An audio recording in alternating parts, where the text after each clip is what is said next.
വേണ്ട അരുത് മാനിഷാദ.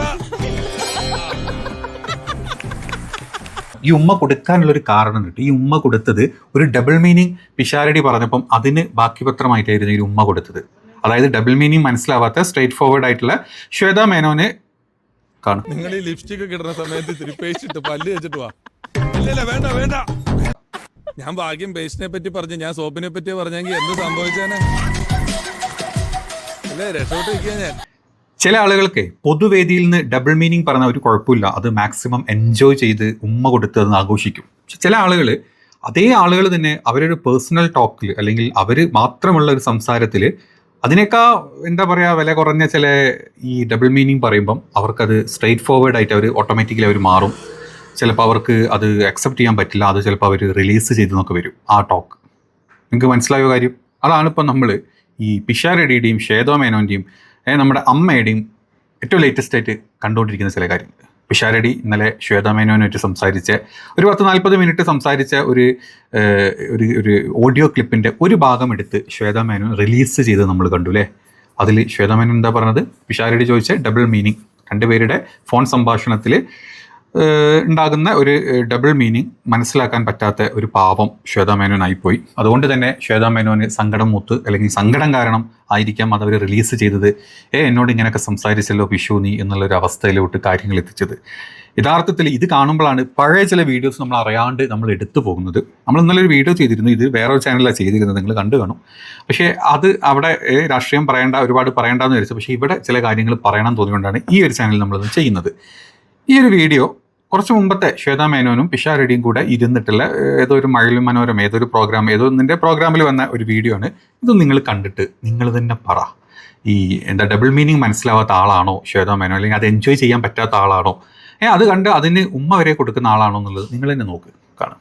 നിങ്ങൾ ഈ ലിപ്സ്റ്റിക് ഒക്കെ ഇടുന്ന സമയത്ത് ഇത്തിരി പേസ്റ്റ് ഇട്ട് പല്ല് വെച്ചിട്ട് വാ. ഇല്ല വേണ്ട വേണ്ട. നിങ്ങൾ കണ്ടില്ലേ ഒരു ഉമ്മയിലൊക്കെ എന്തിരിക്കുന്നില്ലേ? ഒരു ഉമ്മ കൊടുക്കുന്നത് ചിലപ്പോൾ അവർ സഹപ്രവർത്തകരാണ്, ഒരു ഉമ്മ കൊടുത്തു എന്ന് വിചാരിച്ചിട്ട് ഡബിൾ മീനിങ് അവിടെ വല്ലതും പറഞ്ഞോ? ഈ ഉമ്മ കൊടുക്കാനുള്ളൊരു കാരണം കിട്ടും. ഈ ഉമ്മ കൊടുത്തത് ഒരു ഡബിൾ മീനിങ് പിഷാരടി പറഞ്ഞപ്പം അതിന് ബാക്കി പത്രമായിട്ടായിരുന്നു ഈ ഉമ്മ കൊടുത്തത്. അതായത് ഡബിൾ മീനിങ് മനസ്സിലാവാത്ത സ്ട്രേറ്റ് ഫോർവേഡ് ആയിട്ടുള്ള ശ്വേത മേനോനെ കാണും. വേണ്ട അരുത് മാനിഷാദ. ഞാൻ ഭാഗ്യം പേസ്റ്റിനെ പറ്റി പറഞ്ഞു, ഞാൻ സോപ്പിനെ പറ്റി പറഞ്ഞെങ്കിൽ എന്ത് സംഭവിച്ചേനെ? അല്ലേ രക്ഷപ്പെട്ടിരിക്കുക ഞാൻ. കണ്ട നിങ്ങൾ, അതായത് പിഷാരടി പേസ്റ്റിനെ പറ്റി പറഞ്ഞപ്പം ശ്വേത മേനോൻ മുഖത്തൊരു ഉമ്മ കൊടുത്തു. ഇതിന് പകരം പിഷാരടി എങ്ങാനും സോപ്പിനെ പറ്റി പറഞ്ഞിരുന്നെങ്കിൽ, സോപ്പ് പേസ്റ്റ് എന്ന് പറഞ്ഞാൽ മുഖത്ത് മാത്രം, അല്ലെങ്കിൽ എന്താ പറയുക ഈ പല്ല് മാത്രം തേക്കുന്ന ഒരു സാധനം മാത്രമായിട്ട് അങ്ങ് പോയി. അതിന് പകരം സോപ്പിനെ പറ്റിയാണ് അവിടെ ചർച്ച ചെയ്തിരുന്നെങ്കിൽ സോപ്പ് ദേഹം മൊത്തം പോകുന്ന ഒരു സാധനമായി മാറിയത് അല്ലേ. അങ്ങനെയാണെങ്കിൽ ഉമ്മ ഇവിടെയൊക്കെ കൊടുക്കുമായിരുന്നു എന്നാണ് അത് ഇൻഡയറക്ട്ലി ആ പറഞ്ഞ എന്താ പറയുക ഡബിൾ മീനിങ് അതാണ്. അതിന് ഇത്ര രസകരമായിട്ട്, അല്ലെങ്കിൽ അത് എന്ത് രസമായിട്ടാണ് അവിടെ ഉമ്മ കൊടുക്കുന്നതും അല്ലെങ്കിൽ അത് കൈ പൊട്ടിച്ചിരിക്കുന്നതും നിങ്ങളൊന്ന് കണ്ടു നോക്ക്. അപ്പം ഇവർ തമ്മിലുള്ളൊരു ബന്ധം എന്ന് പറഞ്ഞു കഴിഞ്ഞാൽ വളരെ സിമ്പിളായിട്ട് നമ്മളത് കണ്ടു കഴിഞ്ഞാൽ മതി. ഇത്രയും ആളുകളുടെ ഇടയിൽ, ഇത്രയും ലക്ഷക്കണക്കിൽ മലയാളികൾ കാണുന്ന ഒരു പ്രോഗ്രാമിൽ ഈ എന്താ പറയുക ഈ ഡബിൾ മീനിങ്ങുകളും ഉമ്മ കൊടുക്കലും ഇതും കയ്യടിയും പാട്ടും ബഹളവും ഒക്കെ ഉണ്ട്.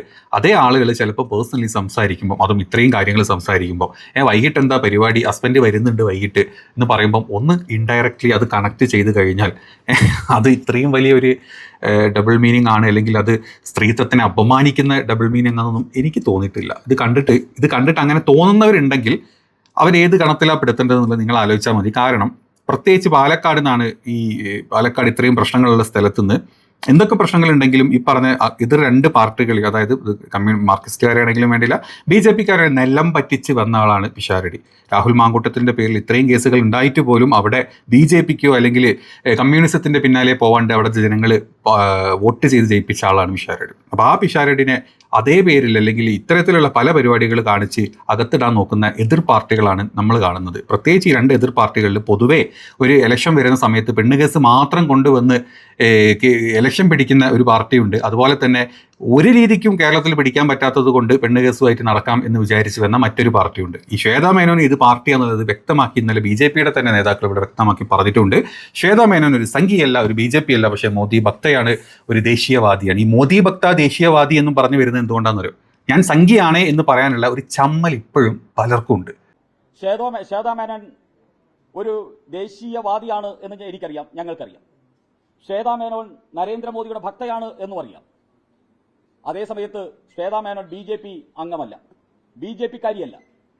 അങ്ങനെയുള്ള ഒരു വ്യക്തിയെ, ഒരു വനിതയെ BJP-കാരിയായിട്ട് ചിത്രീകരിച്ച്, സാങ്കല്പിക BJP-കാരിയായിട്ട് ചിത്രീകരിച്ച്, ശ്വേതാ മേനോൻ അമ്മയുടെ പ്രസിഡന്റായപ്പോൾ BJP അമ്മ പിടിച്ചെടുക്കാൻ ശ്രമിക്കുന്നു എന്ന് വ്യാഖ്യാനിച്ച് അതിന്റെ പേരിൽ കഥകൾ നെയ്തുണ്ടാക്കുന്ന ഇവിടത്തെ ഒരു കൂട്ടം മാധ്യമക്കാരോടും നിക്ഷിപ്ത താല്പര്യക്കാരായിട്ടുള്ള, രാഷ്ട്രീയ താല്പര്യമുള്ള ചില സിനിമാ മേഖലയിൽ പ്രവർത്തിക്കുന്ന പ്രകൃതികളോടും BJP-ക്ക് പറയാനുള്ളത്, സംഘികളുടെ കൂട്ടത്തിൽ പ്രത്യേകിച്ച് സംഖ്യ എന്ന് പറഞ്ഞു കഴിഞ്ഞാൽ നമ്മളിങ്ങനെ മാറ്റി നിർത്തേണ്ട ഒരു ഐറ്റമാണ്, അവർക്ക് തന്നെ അറിയാം. അതുകൊണ്ട് പൊതുവേ ഈ ചില സംഘികളുണ്ട്, സംഖ്യ എന്ന് പറയാൻ മടിയുള്ള സംഘികൾ എന്ന് പറയും. ഞാനൊരു മോദി ഭക്തയാണേ, ഞാനൊരു ദേശീയവാദിയാണ് കേട്ടോ എന്നൊക്കെ പറഞ്ഞു വരും. സത്യത്തിൽ അവരാണ് യഥാർത്ഥ സംഖി എന്ന് പറയുന്നത്.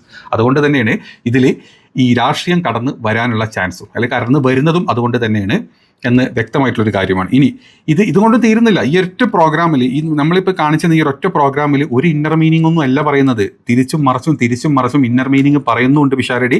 അത് വ്യക്തമാക്കി അതിനെ കണ്ട് ചിരിച്ച് ആസ്വദിച്ചിരിക്കുന്ന ശ്വേതാ മേനോനെ നമുക്ക് ഈ ഒരു പ്രോഗ്രാമിൽ കാണാൻ കൂടെ പറ്റും. അയ്യോ, ഒരു പാഠം വിട്ടുപോയി. എന്താ? കിന്നാരത്തുമ്പികൾ. പിന്നെ ഒന്നുകൂടി കാമസൂത്ര. നിങ്ങൾ കുറെ കാവച്ചുള്ള കളങ്കമുള്ള മനസ്സുള്ള ആൾക്കാരാണ്, അതാണ് പ്രശ്നം. എനിക്കത്ര കളങ്കമില്ലല്ലോ. ഇല്ല, ഞങ്ങളുടെ വാട്സപ്പില് സാംസ്കാരിക കൂട്ടായ്മ എന്ന് പറഞ്ഞൊരു ഗ്രൂപ്പ് ഉണ്ട്. വേറെ ഒന്നുമില്ല, സാംസ്കാരിക ചിന്തകൾ മാത്രമേ അതിൽ വരാറുള്ളൂ. അതെ, സത്യത്തിൽ ഇത് മനസ്സിലാവാത്ത സ്ട്രേറ്റ് ഫോർവേഡ് ആയിട്ട് മാത്രം കാര്യങ്ങൾ കാണുന്ന ഒരാളൊന്നും അല്ല ശ്വേതാ മേനോൻ. ഇന്നർ മീനിങ്ങുകൾ, ഈ പറഞ്ഞ പോലെ ഡബിൾ മീനിങ്ങുകളൊക്കെ വ്യക്തമായിട്ട് അറിയാം. ഈ പറഞ്ഞ സാംസ്കാരിക ഗ്രൂപ്പ് എന്ന് പറഞ്ഞാൽ എന്താ തൊണ്ട് ഗ്രൂപ്പാന്നുള്ളത് കാണുന്ന എല്ലാവർക്കും അറിയാം. ഈ ഗ്രൂപ്പിന്റെ അഡ്മിൻ വരെ ആക്കണം പിഷാരടി എന്ന് പറഞ്ഞത് ശ്വേതാ മേനോൻ തന്നെയാണ്. അതല്ലെങ്കിൽ 9 മണിക്ക് ശേഷം കാണുന്ന ഈ ഗ്രൂപ്പ് ഇതാണെന്നുള്ളത് അവിടെ കാണുന്നതും ഈ കണ്ട ആൾക്കാർ, ഇപ്പോൾ ഞാനിത് പറയുമ്പോൾ കാണുന്ന ഏതൊരു മനുഷ്യനും വ്യക്തമായിട്ട് അറിയാൻ പറ്റുന്ന കാര്യമാണ്. അപ്പം ഡബിൾ മീനിങ് അറിയാത്ത ആളൊന്നും അല്ല എന്നുള്ളതും, ഡബിൾ മീനിങ് പറഞ്ഞാൽ പച്ചക്ക് മനസ്സിലാവുന്നുള്ളതും, അത് മുമ്പിൽ ഇപ്പം ഇങ്ങനെ ഒരു സ്ഥലത്ത് വന്ന് സംസാരിക്കുകയാണെങ്കിൽ അത് ചിരിച്ച് ആസ്വദിച്ച് അതിനെപ്പറ്റി സംസാരിക്കാൻ പറ്റുന്ന ആളാണ് ശ്വേതാ മേനോൻ എന്ന് പറയാം. പക്ഷേ ഇവിടുത്തെ സാഹചര്യത്തിൽ അങ്ങനെയല്ല. അത് ഇംഗ്ലീഷ് മൂവിയാടാ. നിങ്ങൾ വിചാരിക്കുന്ന പോലെ ഇംഗ്ലീഷ് മൂവിയാണ്. ഇംഗ്ലീഷ് ഞാൻ മൂവി ആയിട്ട് കാണാറില്ല.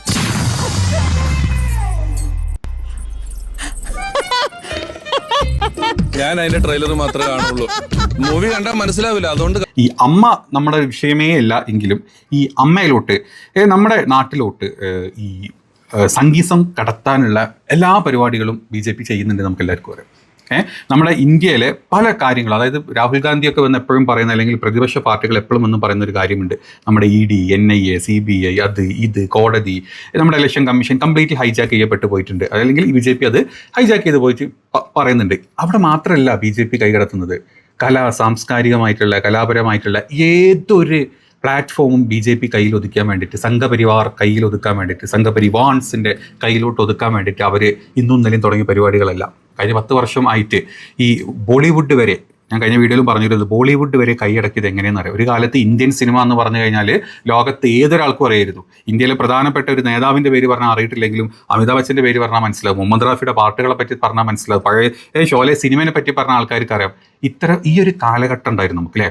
അതായത് ബോളിവുഡ് എന്ന് പറഞ്ഞു കഴിഞ്ഞാൽ ഏറ്റവും ലോകത്തിലെ തന്നെ ഹോളിവുഡ്, അത് കഴിഞ്ഞാൽ ബോളിവുഡായിരുന്നു. ബാക്കിയുള്ള വുഡുകളൊക്കെ പിന്നെ വന്നത്, അല്ലെങ്കിൽ പിന്നെയാണ് മുന്നോട്ട് വരുന്നത്. ഇത്രയും നല്ല സിനിമകൾ ഇത്രയും നല്ലൊരു സ്ഥലത്തോട്ട് എന്നാണോ സംഗീതം കുത്തിക്കയറ്റാൻ തുടങ്ങിയത്, എന്നാണോ പ്രൊപ്പഗണ്ട മൂവീസ് കുത്തിക്കയറ്റാൻ തുടങ്ങിയത്, എന്നാണോ മോദിയെ ഭക്തരാക്കണം, അല്ലെങ്കിൽ മോദി ഭക്തരാണ് എല്ലാവരും എന്നുള്ള അവസ്ഥയിലോട്ട് കൊണ്ടുവന്നത്, അതുപോലെ മോദി ഹെത്തോ മുംകിൻ ഹേ എന്ന് പറഞ്ഞ് പാടി നടക്കേണ്ട അവസ്ഥ വന്നിട്ടുള്ളത്, അന്ന് മുതലാണ് ബോളിവുഡ് തകർന്നു പോയത്.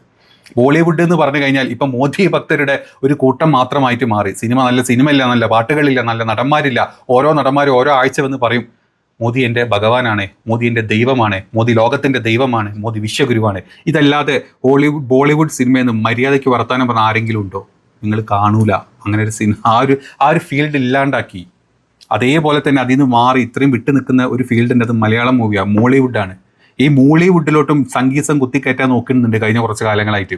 അതിൻ്റെ ബാക്കി പത്രമാണ് ഈ പറഞ്ഞ ലക്ഷ്മി പ്രിയനെ പോലത്തെ, ഈ പറഞ്ഞ ശ്വേതാ മേനോനെ പോലത്തെ, ഉണ്ണി മുകുന്ദനെ പോലത്തെ, ഈ മേജർ രവിനെ പോലത്തെ. നിങ്ങളെടുത്തോ, ഓരോന്ന് ജയസൂര്യൻ എടുത്തോ, ഇങ്ങനെ കുറച്ച് ആളുകളെ പെട്ടെന്നായിരുന്നു ഇങ്ങനെ.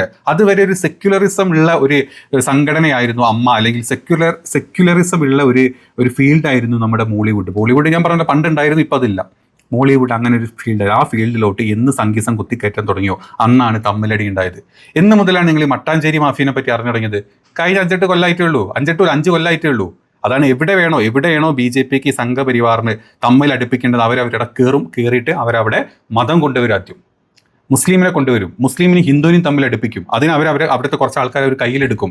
ആദ്യം അവർക്ക് വേണ്ടത് അമ്മ എന്ന സംഘടനയാണ് ഈ പറഞ്ഞ മോളിവുഡിന്റെ സംഘടന. ഈ സംഘടനയിൽ പിടിക്കണം, സംഘടനയിലോട്ട് കയറ്റണം.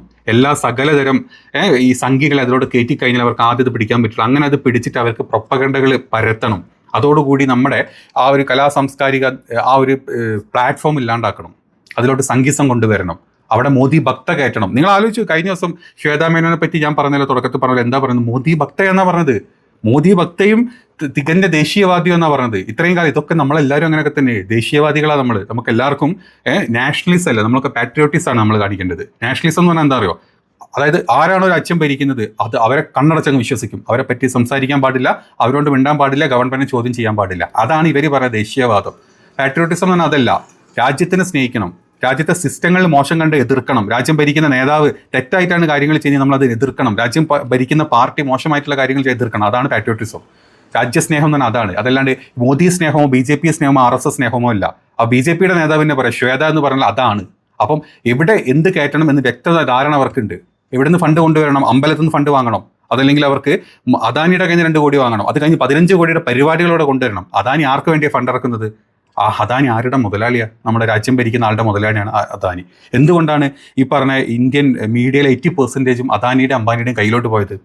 എന്ത് ന്യൂസാണ് അതിലൂടെ വരേണ്ടത്? ഗവൺമെന്റ് പറഞ്ഞ ന്യൂസേ വരാവൂ, മോദി പറഞ്ഞ ന്യൂസേ വരാവൂ, മോദിനെ അങ്ങനെ വിശ്വപുരുഷനാക്കി വെച്ച ന്യൂസേ വരാവൂ. അത് തന്നെയാണ് നമ്മുടെ നാട്ടിലൂടെ നടത്താൻ കൊണ്ടുവരുന്നവർ. ആ അജണ്ടയുടെ ഭാഗമായിട്ട് തന്നെയാണ് ഈ അമ്മനെ പിടിച്ചെടുത്തതിലോട്ട് വെക്കുന്നത്. അതിന് അമ്മയുടെ ബേസിക് സ്ഥാനം ഇവരുടെ കയ്യിലോട്ട് കിട്ടും. അത് തന്നെയാണ് അവിടെയാണ് ഈ മട്ടാഞ്ചേരി മാഫിയനെ കൊണ്ടുവന്നതും ഈ പ്രശ്നങ്ങൾ മൊത്തം അവിടെ ഉണ്ടാക്കുന്നതും. ഈ പറഞ്ഞ നമ്മുടെ നാട്ടിലൊരു സിനിമ, ഒരു ആവിഷ്കാര സ്വാതന്ത്ര്യം വെച്ചിട്ട് ഒരു സിനിമ ഇറക്കിക്കഴിഞ്ഞാൽ ഹാല് സിനിമ പോലത്തെ, എമ്പുരാൻ സിനിമ പോലത്തെ ഒരുപാട് സിനിമകളെടുത്തു എല്ലായിടത്തും ആവശ്യമില്ലാത്തടത്തും കത്രിക വെച്ച് വെട്ടുന്നതും വെട്ടാതിരിക്കുന്നതും ഒക്കെ ഈ രാജ്യത്തിനെ മൊത്തത്തിൽ ഹൈജാക്ക് ചെയ്യാനുള്ള ഈ ഒരു ഗ്രൂപ്പിൻ്റെ വ്യക്തമായിട്ടുള്ള ധാരണയോട് കൂടിയിട്ടുള്ള ചിന്താഗതിയാണ്. അത് തന്നെയാണ് ഇപ്പം ഇവിടെ എന്താ പറയുക, ഈ പിഷാരടി എന്ന് പറഞ്ഞു കഴിഞ്ഞാൽ ഒരു കോൺഗ്രസ് MLA ആണ്. അതായത് BJPയുടെ ശോഭാ സുരേന്ദ്രനെ തറ പറ്റിച്ചു വന്നൊരു MLA ആണ്. പാലക്കാട് 3000 വോട്ടിൻ്റെ ഭൂരിപക്ഷം മാത്രമുള്ള സമയത്ത് ഷാഫി അവിടുന്ന് മാറി അതിനുശേഷം ഉറപ്പിച്ച് ആ 3000 തേച്ച് മാറ്റി രാഹുൽ മാങ്കൂട്ടത്തിനെ തോൽപ്പിക്കുമെന്ന് വിചാരിച്ച സമയത്ത് 18,000 വോട്ടിന് രാഹുൽ മാങ്കൂട്ടം കയറി വരുന്നു. അവിടുന്ന് രാഹുൽ മാങ്കൂട്ടത്തിൻ്റെ പേരിലുള്ള പെണ്ണ് കേസ് കാരണം ഈ ഒരു ഇലക്ഷനോട് കൂടി ഇനി ഇല്ല, അവിടെ ഇനി കോൺഗ്രസ് ഇല്ല, അവിടെ കമ്മ്യൂണിസം ഇല്ല, അവിടെ BJP മാത്രമായിരിക്കും എന്ന് വിചാരിച്ചു കൊടുത്തത് അവൻ്റെ കണ്ണാക്കിലേക്ക് അടിച്ച് 10,000 വോട്ടും നേടിയിട്ട് പിഷാരടി കയറി വന്നിട്ടുണ്ടെങ്കിൽ ആ പിഷാരടിനെ കുറുക്കാൻ ഏത് പെണ്ണ് കേസും, ഏത് പിടിപ്പ് കെട്ട കേസും, ഏത് വൃത്തികെട്ട ചെറ്റ നാറിയ കേസും ഈ നാട്ടിൽ BJP കൊണ്ടുവരും. അതിന് തട പിടിക്കാൻ വേണ്ടിയിട്ട് കമ്മ്യൂണിസ്റ്റുകാരാ നിങ്ങളും കൂടെ നിൽക്കുന്നുണ്ട്. പച്ചക്ക് പറയുന്നതിൽ ഒരു കുഴപ്പമില്ല, നിങ്ങൾ നിൽക്കുന്നുണ്ട്. അവിടെ നടക്കുന്ന അതാണ്. നമ്മുടെ കേരളത്തിൽ പോലും സിനിമകൾ അല്ലെങ്കിൽ കേരളത്തിലെ സിനിമ സാംസ്കാരിക ഇതുപോലും BJP ഹൈജാക്ക് ചെയ്യാൻ പോവുക. അത് മനസ്സിലായിട്ടാണോ നിങ്ങളും കൂടെ ചൂട്ടുപിടിക്കുന്ന മറ്റേ പരിപാടി ഉണ്ടല്ലോ, അതിൽ നല്ല മെച്ചപ്പെട്ട പരിപാടിയൊന്നുമല്ല. ഇവിടെ ഞാൻ കോൺഗ്രസ്സുകാരനാണോ, ഞാൻ ഇയാളെ സപ്പോർട്ട് ചെയ്യുന്നുണ്ടോ എന്നല്ല. അതായത് ഈ ചിന്തിച്ചാൽ ഞാൻ ഈ തുടക്കത്തിലിട്ട് ഇത്രയും വീഡിയോ കണ്ട് നിങ്ങളൊന്ന് കമ്പയർ ചെയ്യും. ശ്വേതയും വിശാരടിയും സംസാരിച്ചതിൽ നിങ്ങൾ എന്ത് തെറ്റാ പിന്നെ കാണുന്നത് എന്നുള്ളത് അവരുടെ ഒരു പരസ്പര വിശ്വാസം അല്ലെങ്കിൽ എത്രത്തോളം നല്ല രീതിയിലായിരുന്നു അവരുള്ള സിനിമയിലെ പല ആളുകൾ ഇപ്പോൾ ഇന്ന് വന്ന് പറയുന്നുണ്ട്. അവരുടെ ഒരു ആത്മബന്ധം വളരെ അധികമാണ്. അവർ ആ ഒരു ഫോണിൽ കൂടെ അവരത് സംസാരിച്ചു. അതെടുത്തിട്ട് എന്താ പറയുക, പിഷാരനെ കുടുക്കിയത് അതൊരു തനി സംഗീനി മനസ്സെന്ന് വന്നിട്ടുള്ള അല്ലെങ്കിൽ സംഘികളുടെ കൊത്തിത്തിരിപ്പോട്ട് വന്നിട്ടുള്ള ഒരു റിലീസ് മാത്രമാണ് ശ്വേതാ മേനോനാണെങ്കിലും ആരാണെങ്കിലും അത് പുറത്തോട്ട് വിട്ടിട്ടുള്ളത്. പിഷാരടി ജയിച്ചെന്ന് പിഷാരടിക്ക് ഉമ്മ വെച്ചുകൊണ്ടുള്ള ഒരു പോസ്റ്റായിരുന്നു ശ്വേതാ മേനോൻ്റെ ഫേസ്ബുക്ക് പോസ്റ്റ്. അപ്പം മനസ്സിലാക്കുക അവരുടെ ആ ഒരു ആത്മബന്ധം എത്രത്തോളം ഉണ്ടായിരുന്നു എന്നുള്ളത്. പക്ഷേ എപ്പം അതിലോട്ട് സംഗീതം കയറി വന്നോ, എപ്പം അതിലോട്ട് സിനിമ കയറി വന്നോ, എപ്പം അതിലോട്ട് രാജിവെച്ച് പോയ ശ്വേത തിരിച്ചു വന്നപ്പം ശ്വേതനെ ഒന്ന് നൈസായിട്ട് പിഷാരടി ആക്കിയിട്ടുണ്ടെങ്കിൽ പിഷാരടി അതുകൊണ്ട് സംഭവിച്ചു പോയതാണ്. ആത്മവഞ്ചന എന്ന് പിഷാരടി ഇന്നലെ വ്യക്തമായിട്ട് പറഞ്ഞിട്ടുണ്ട്. 1-2 സ്ഥലങ്ങളിൽ ഇന്നലത്തെ പ്രോഗ്രാമിൽ പറ്റിച്ചതാണോ എന്നെ പറ്റിച്ചതാണെന്നുള്ളത് വ്യക്തമായിട്ട് പിഷാരടി പറയുകയും ചെയ്തിട്ടുണ്ട്.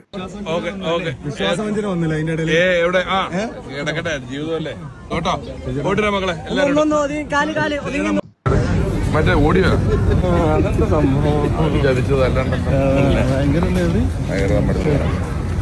ഇനി പിഷാരടിന്റെ പിന്നാലെ പോകില്ല. അത് പിഷാരടി കാണിക്കുന്ന നല്ല ഗുണം.